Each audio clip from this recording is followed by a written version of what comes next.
మామూలుగా గృహిణి అంటారు కదా సార్, గృహిణి అనే విషయానికి వస్తే మీరు హౌస్ వైఫా అంటారు.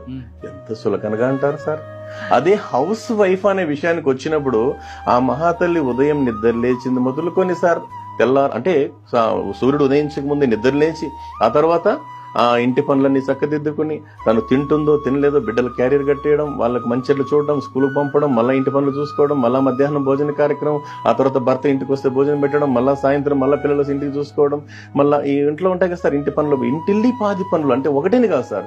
ఇల్లు శుభ్రపరచడం కావచ్చు, పాత్రగానులు అంటే సామాన్లు కడుక్కోవడం కావచ్చు, లేదా చాలా పని ఉంటుంది. ఇవన్నీ చేసిన తర్వాత అదే అన్నారు కదా సార్, మా గురువు నారాయణ స్వామి గారు చెప్తుంటారు మాటల సందర్భంలో, ఒక గృహిణికి జీతం ఎంత ఇవ్వాలంటే ఆ దేశ రాష్ట్రపతి కన్నా ఇచ్చే జీతానికన్నా ఎక్కువ ఇవ్వాలి అంటున్నారు సార్. అది గృహిణి యొక్క గొప్పతనం సార్. సార్ మీరు చెప్పిన దాంట్లో ఇంకొక విషయం ఏంటంటే, కొంతమంది ఇంత ఇంటి పని చేసి కూడా ఆఫీస్కి వెళ్ళి కూడా పనిచేస్తుంటారు. అవును సార్.